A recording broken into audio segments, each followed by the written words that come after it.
muxuu Amorim ka yiri kulankii ugu horeeyay ee uu kuna u ciyaaro Man United.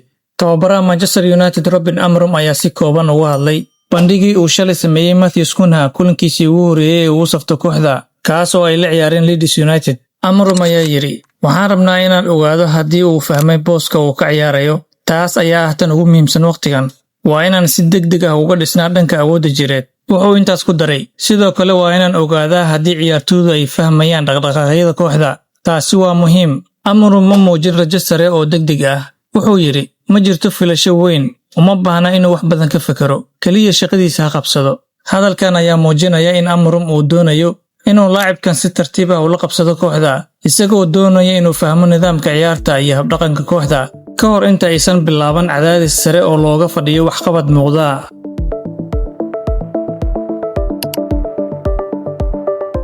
Qodobkaasna wuxuu ahaa qodob kale xiiso badan oo aan ku soo qaadanay barnaamijka bandhiga ciyaaraha. Aragtidaada qaybta hoose ee commentiga nagu wadaag. Haddii aad ilaa dhamaadka muuqaalka nala soo gaartay ilaawin inaad muuqaalka like saarto sidoo kalena aad si share gareyso. Haddii aad nagu cusub tahay nagu soo biir oo ka mid noqo asxaabta nagu xiran. Mahadsanid.